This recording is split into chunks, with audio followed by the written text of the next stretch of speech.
మనం అమరావతిలో ఏదైతే సెక్రటేరియట్ రాష్ట్ర సచివాలయం ఉందో, సచివాలయం వెనకమాల లక్షలాది మంది వీక్షించేలాగా, వందలాది మంది విఐపీలు కూర్చునేలాగా ఒక భారీ వేదిక సిద్ధమవుతుంది. ఇది ఇంత భారీ ఎత్తున మొత్తం రాష్ట్ర యంత్రాంగం, దానికి ఒక మంత్రుల కమిటీ వేసి అత్యంత ప్రతిష్టాత్మకంగా రేపు 2వ తారీఖు జరగబోయే అమరావతి పునర్నిర్మాణానికి సంబంధించి 5 సంవత్సరాల విధ్వంసం తాలూకు ఆనవాళ్ళు ఏదైతే ఇక్కడ ఉన్నాయో వాటిని సాక్షిగా చూపించి ఈ దేశ ప్రధానిని ఇక్కడికి పిలిపించి ఈ కార్యక్రమంలో ముఖ్య అతిథిగా పాల్గొనేలాగా ఆహ్వానించి అమరావతి అభివృద్ధిని పట్టాలు ఎక్కించడానికి ఈ కార్యక్రమాన్ని రాష్ట్ర ప్రభుత్వం ప్రతిష్టాత్మకంగా చేపట్టింది. అయితే ఆల్రెడీ ఎప్పుడో 10 సంవత్సరాల క్రితం చేసిన శంకుస్థాపనకు మళ్ళీ ప్రధాని రావటం ఏంటి, చెల్లికి మళ్ళీ పెళ్ళి అన్నట్టు రాజకీయ నాయకుల నుంచి విమర్శలు కూడా ఉన్నాయి. దీని మీద ఎందుకు ప్రధాని అమరావతికి మళ్ళీ వస్తున్నారు, అసలు ఇక్కడ వాస్తవ పరిస్థితులు ఏంటి అని మనకు వివరించడానికి అమరావతి ఉద్యమకారిణి, అమరావతి రైతు, మహిళా రైతు వరలక్ష్మి గారు మనతో ఉన్నారు. చెప్పండి వరలక్ష్మి గారు, ఎందుకు ప్రధాని వస్తున్నారు? జై అమరావతి, జై ఆంధ్రప్రదేశ్ అండి. ఇవాళ ప్రధాని మోడీ గారిని తీసుకొస్తున్నారు. రేపు 2వ తారీఖు వస్తున్నారని చెబుతున్నారు. అందుకే అంత భారీ ఏర్పాట్లు చేస్తున్నారు. మోడీ గారు ఎందుకు వస్తున్నారంటే నిజంగానే ఇప్పుడు వారు అన్నట్టు చెల్లికి మళ్ళీ పెళ్ళి అని చెప్పి చాలా విమర్శలు అయితే వస్తున్నాయండి. ఎందుకంటే 10 ఏళ్ల నాడు ఇది రాజధాని అని చెప్పేసిన తర్వాత మరి కొంత 10,000 కోట్లు దీన్ని పెట్టుబడి పెట్టి బిల్డింగ్లు అవి కట్టిన తర్వాత మళ్ళీ ఇది రాజధాని కాదు అంటే 5 సంవత్సరాలు పోయిన 5 సంవత్సరాల్లో దీన్ని ఆగమాగం చేసి ఇది రాజధాని కాదు, నేను ఇక్కడ ఉంచదలుచుకోలేదని తట్ట మట్టి కూడా ఈ రాజధానిలో పోయి వేయకుండా మరి సమర్థవంతంగా జగన్మోహన్ రెడ్డి అనేవాడు సమర్థవంతంగా బీజేపీతో కలిసి మరి అటు కాంగ్రెస్తో కలిసి నిజంగా ఆయన ఎంతకైనా రాజకీయ డ్రామా బాగా ఆడి 5 ఏళ్ల పాటు ఇది అమరావతి రాజధాని కాదు అని చెప్పేసి కేంద్రం నుంచి కూడా చెప్పించలేకపోయాడు. ప్రపంచ పటంలో రాజధాని అమరావతేనని పెడితే కేంద్రంలో ఇవాళ రాజధాని ఇది అని చెప్పేసి హైకోర్టు నోటీస్ ఇచ్చింది. ఏంటి మీ ఎక్స్ప్లెనేషన్, రాజధాని మీద చెప్పమంటే వాళ్ళు చానాళ్ళు చెప్పలేకపోయారు. ఎందుకు చెప్పలేకపోయారు అన్నేళ్ళు? 5 ఏళ్ళు విధ్వంసం ఇడిపోయిన దానికంటే వాళ్ళ స్వర్ణాంధ్ర మనం కలిసి ఉన్నప్పుడు కన్నా తెలంగాణ నుంచి మన ఆంధ్ర ఇడిపోయినప్పుడు ఒక విధ్వంసం ఇడిపోయింది. అయ్యో చిన్న రాష్ట్రం మనకి ఎలాగా ఏంటని నెత్తిన అప్పులు వేసుకొని మన రాష్ట్రంలోకి వస్తే ఇక్కడికి వచ్చి ఏదో ఒకటి ఒక రాజధాని అని చెప్పేసి రాష్ట్రానికి సమదూరంలో ఉంటుంది, మధ్యలో ఉంటుంది, అన్ని జిల్లాలకి మధ్యలో ఉంటుంది, చాలా చిన్న రాష్ట్రం, మంచి వసతులు ఉన్నాయి. ఇవాళ ఆంధ్రాలో సహజ వనరులు చాలా ఉన్నాయండి. కోస్టల్ ఏరియా అయితేనేమి, అడవులు అయితేనేమి బోల్డ్ ఉన్నాయి ఇవాళ ఆంధ్రాలో. అలాంటి ఆంధ్రాని మళ్ళీ మనం తేరుకునేలా చేయాలని చెప్పేసి చంద్రబాబు గారు లాంటి విజనరీ లీడరు ఇక్కడ అమరావతి అని పెట్టి ఏదో కేంద్రం అప్పుడు కూటమి ప్రభుత్వమే, అప్పుడు కూడా వీళ్ళే ఉన్నారు, వీళ్ళందరూ కలిసి చేస్తారు అని చెప్పేసి తీసుకొచ్చి అప్పుడు శంకుస్థాపన చేస్తే ఏం చేశారండి? 2 ఏళ్ల తర్వాత మళ్ళీ దీని మొహం ఎవరో చూసింది లేరు, పైనుంచి రెస్పాన్స్ లేదు, కేంద్రం నుంచి కూడా. అదే ఈరోజు మళ్ళీ జతగట్టి కూటమి ప్రభుత్వం గెలిచి వచ్చిన తర్వాత ఈసారి మళ్ళీ తీసుకొస్తున్నారు అంటే ఆయన ఒక్కసారి శంకుస్థాపన చేసిన మోడీ గారిని మళ్ళీ ఎందుకు తీసుకొస్తున్నారంటే ఆంధ్రప్రదేశ్ అవతారం చూపించటానికండి. ఆంధ్రప్రదేశ్ ఎట్లా ఉంది అంటే దీని అవతారం చూడాలి. ఆయన వచ్చి గత 5 ఏళ్ళలో ఎంత విధ్వంసం చేశాడో జగన్మోహన్ రెడ్డి మీకు చూపించాలి. ఆంధ్రప్రదేశ్ రైతులు ఏదైనా సరే ఏం చేశారు? ఆంధ్రప్రదేశ్లో అమరావతి రైతులకే కాదండి అన్యాయం జరిగిపోయింది, రాష్ట్రం మొత్తం అన్యాయం జరిగిపోయింది. అప్పులు కొప్పలు చేసి ఓ పక్కన పెట్టి రాష్ట్రాన్ని బోలామంటే ఆయన వెళ్ళిపోయి ఆయన ఇష్టం వచ్చినట్టు చేసి ఇవాళ ఇంట్లో కూర్చుంటే దీన్ని ఎవరు మళ్ళీ తీసుకొచ్చేది పైకి? ఈ తాలూకా ఆయనకి చూపించాలని చెప్పేసి విభజనం చేసేటప్పుడు అప్పుడు మీరు కూడా ఉన్నారు ఎన్డీఏ గవర్నమెంట్లో, అప్పుడు వీళ్ళు కూడా ఉన్నారు బీజేపీ వాళ్ళు కూడా, కేంద్రం వాళ్ళు కూడా. అప్పుడు ఏమన్నారు? హామీలన్నీ మేము నెరవేరుస్తాము, ఈ హామీలన్నీ మేము నెరవేరుస్తాము, మరి తల్లిని చంపి పిల్లని తీశారు, రాష్ట్రం అన్యాయం అయిపోయిందని చెప్పి ఆ రోజు అన్నారు. ఇవాళ విభజిత ఆంధ్రప్రదేశ్కి మీరు ఎంతవరకు న్యాయం చేస్తారు మోడీ గారు? మరి ఇలాంటి ఆంధ్రప్రదేశ్ ముఖ చిత్రాన్ని మళ్ళీ మీరు మారుస్తారా? ఇవాళ ఆంధ్రప్రదేశ్ అంటే ఇవాళ ఆంధ్రప్రదేశ్గా లేదండి. ఇవాళ అప్పులు కొప్పలు. నిజంగా మీరు కేంద్రం సహకరించాలి, కేంద్రం సహకరిస్తేనే మళ్ళీ ఒక రూపుదిద్దుకుంటుంది ఆంధ్రప్రదేశ్ అన్న సత్యాన్ని మరి మీకు తెలియజేయటానికి ఇక్కడ వాస్తవ పరిస్థితులు చూపించాలి.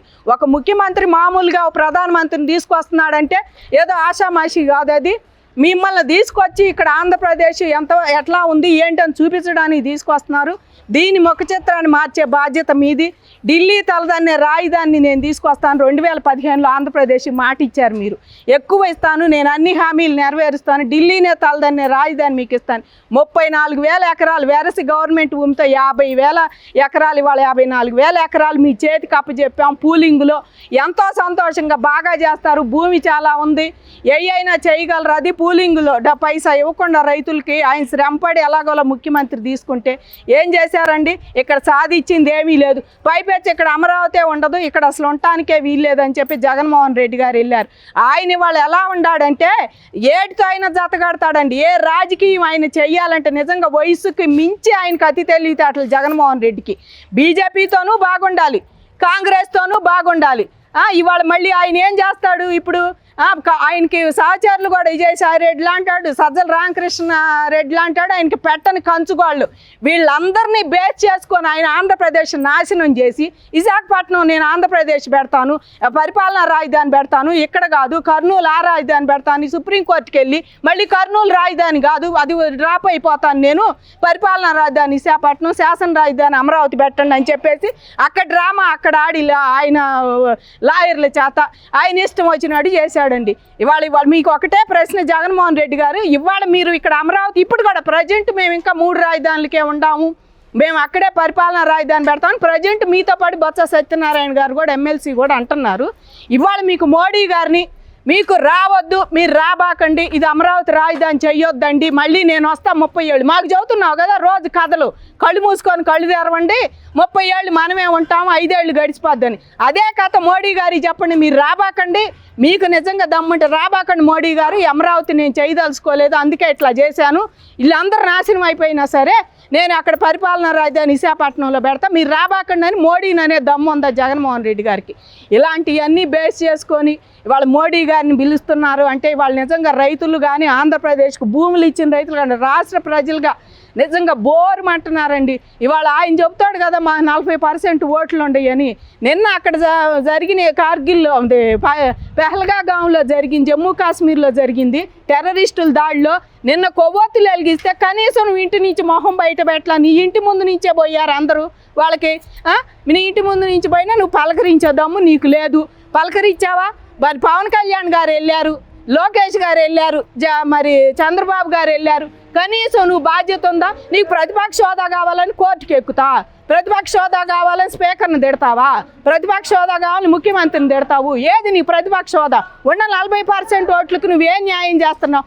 ఎక్కడైనా ఎవరైనా పోయారు అంటే అదేదో రాజకీయ డ్రామా కోసం బయటకు వస్తున్నావు. కనీసం అక్కడ చనిపోయిన వాళ్ళకి నివాళులు అర్పించాలని ఇంగిత జ్ఞానం కనీసం బయటకు వచ్చి నువ్వు కానీ నీ పార్టీతో నీ అనుకున్న వాళ్ళు కానీ ప్రజెంట్ వచ్చి బయటకు వచ్చి చూసారా? ఇలాంటి వాళ్ళు రాజకీయం. మీరు ఏదైనా మీ ఆస్తులు దాచుకోవటానికి దోసుకోవటానికే మీరు రాజకీయాల్లోకి వచ్చారండి. మీ కేసులన్నీ పక్కన పెడటానికే రాజకీయాల్లోకి వచ్చారు. మా కేసులన్నీ ఇది అవ్వాలని చెప్పేసి బాగా మేనేజ్ చేసుకున్నారు. 5 ఏళ్ళు వాయిదాలకు వెళ్లకుండా, ఎక్కడికి వెళ్లకుండా, కనీసం నిందితుడిగా ఉండా వాయిదాలకు వెళ్ళాలా, బాధితుడిగా కోడికత్తి శ్రీలో కూడా నువ్వు వాయిదాలకు రాలా. ఇలాంటి వాడు రాజ్యాంగానికి అసలు నువ్వు గౌరవించటమే తెలియదు నీకు. అలాంటి వాడివి ఇంకా నువ్వు మాట్లాడుతున్నావు బయటకు వచ్చి వాళ్ళ బట్టలొప్పు తీసుకొడతా వీళ్ళ బట్టలొప్పు. ప్రజెంట్ ఇప్పుడు నువ్వు చేసిన పాపానికి ఐపీఎస్లు అందరూ బట్టలోడు తీసుకొని యూనిఫామ్ గోళ్ళ తగిలిచ్చి ఇంట్లోనే కూర్చున్నారు వాళ్ళు నువ్వు చేసిన పాపానికి. ఇక నువ్వెవరు బట్టలు ఎప్పదెప్తావు? కాబట్టి ఇవాళ మోడీ గారు రావటం మాకు సంతోషంగానే ఉందండి. ఎందుకంటే ఆయన ఇదంతా చూడాలి. రాష్ట్రం ఎక్కడి నుంచి ఎంత అమరావతిని ఎంత నాశనం చేశాడో ఆయన తెలియాలండి వీళ్ళందరికీ. ఎందుకంటే ఒక్క పని చేశాడా అండి? గత చంద్రబాబు గారు ఏదైతే ఉందో ఆయన ప్రభుత్వంలో అదే ప్రజెంట్ అదే చేశాడు. కానీ ఇక ఆయన తట్ట మట్టి పోలవరం లేదు, అమరావతి లేదు, 2 నాశనం చేశాడు. అమరావతి అంటే నేను చేయని అభివృద్ధి అన్నాడు, పోలవరం ఎందుకు చేయలే ఆయన? కాబట్టి ఆయనకు అసలు ఆంధ్రప్రదేశ్ని డెవలప్ చేసే ఉద్దేశం ఏ నాజుడు లేదండి. వాళ్ళ నాన్న కానీ తర్వాత బాబు గారు చేసిన ఔటర్ రింగ్ రోడ్లు కానీ, సైబరాబాద్ కానీ, మరి ఎయిర్పోర్ట్ కానీ, హైదరాబాద్లో రాజీవ్ గాంధీ ఎయిర్పోర్ట్ కానీ, ఇవన్నీ సగం పనులు ఒక ముఖ్యమంత్రి చేస్తే మళ్ళీ కంటిన్యూ చేశారు. కానీ మిగిలిన వాళ్ళు రాజశేఖర్ రెడ్డి చేయని, మళ్ళీ బాబు గారు, మళ్ళీ తర్వాత కిరణ్ కుమార్ రెడ్డి గారు, రాజశేఖర్ రెడ్డి గారు, తర్వాత మరి రోసీ గారు, వీళ్ళందరూ ఎవరు ఆపలేదే మీ పనులు. రింగ్ రోడ్లు వచ్చినా కూడా వాళ్ళ పనులు వాళ్ళు చేసుకొని అభివృద్ధి కావాలి. ప్రజెంట్ కేసీఆర్ గారు కూడా అదే దిశలో నడిచారు, రేవంత్ రెడ్డి గారు కూడా అదే దిశలో నడుస్తున్నారు. మీకేమైంది? నువ్వు వచ్చి ఒక్కటన్నా నేను బాబు గారు చేసింది చేయకూడదు, బాబు గారు చేసింది ఏది నేను చేయను, ఇదే నీ కాన్సెప్ట్.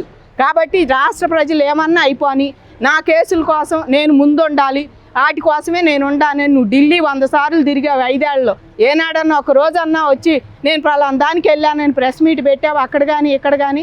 కాబట్టి ఇవాళ ఇవన్నీ చూడాలండి, విధ్వంసం అంతా చూడాలి. విధ్వంసం ప్రభుత్వం 5 ఏళ్ళు ఎంత విధ్వంసం చేసిందో అది గమనించాలనే మోడీ గారిని తీసుకొస్తున్నారు చంద్రబాబు గారు. ఈయనంతా చూడాలి, చూసి మళ్ళీ విభజన చట్టంలో హామీలు కానీ మరి మాకు ఢిల్లీని తాలదనే రాజధాని ఇస్తున్నారు, ఆ దిశగా ఏమన్నా మాకు ఇచ్చే రాయితీలు కానీ వరల్డ్ బ్యాంక్ నుంచి కానీ ఏషియన్ బ్యాంక్ నుంచి కానీ ఇస్తామన్నారు. ఈ కానీ ఇంకా కేంద్రం నుంచి మాకు వచ్చే నిధులు అప్పట్లో ఇస్తా అన్నారు, ఉత్తరాంధ్రకు కూడా 1200 కోట్లు ఏమి ఇస్తా అని ఆపేశారు కదా, 300 కోట్లు ఏమి ఇచ్చి. అలాంటివి కానీ మరి ఇవన్నీ ఇచ్చి కాస్త రాష్ట్రాన్ని ముందుకు తీసుకెళ్లాలని, ఆంధ్రప్రదేశ్ ముఖ చిత్రాన్ని కొంచెం మార్చాలని, ముందుండాలని మేము కూడా మనస్ఫూర్తిగా కోరుకుంటున్నామండి. ఎందుకంటే బాధ అనిపిస్తుంది, మీ కేంద్రం సహకారం లేనిదే మరి ఇక్కడ జీతాలు ఇవ్వాలి, పైపెచ్చి అందరికీ పథకాలు ఇలాంటివన్నీ ఎక్కడి నుంచి తెచ్చిస్తారండి, ఎక్కడి నుంచి తెచ్చిస్తారు.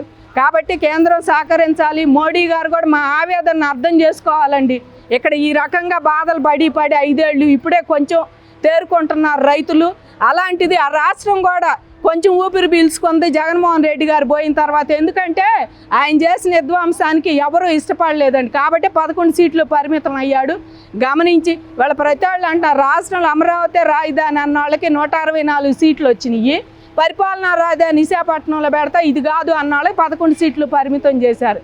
ఇది గమనించి కాస్త ఆంధ్రప్రదేశ్ని అమరావతిని అట్లాగే అమరావతి అభివృద్ధి ఆటోమేటిక్గా ఆంధ్రప్రదేశ్ అమరావతి 2 ఒకటే, అభివృద్ధి చేస్తే అయ్యే డెవలప్ అవుతూ ఉంటాయి. అటు సహకరించాలని చెప్పి మా బాధలు వినిపించుకోమని చెప్పి మోడీ గారిని మనస్ఫూర్తిగా ఆహ్వానిస్తున్నామండి. మేము వచ్చి చూసి మా ఢిల్లీ తలదన్నే రాజధాని అన్నారు, అలా కాకపోయినా మాకు కాస్త ఫండ్స్ ఇచ్చి సహకరిస్తారని చెప్పి మేము మనస్ఫూర్తిగా కోరుకుంటున్నామండి.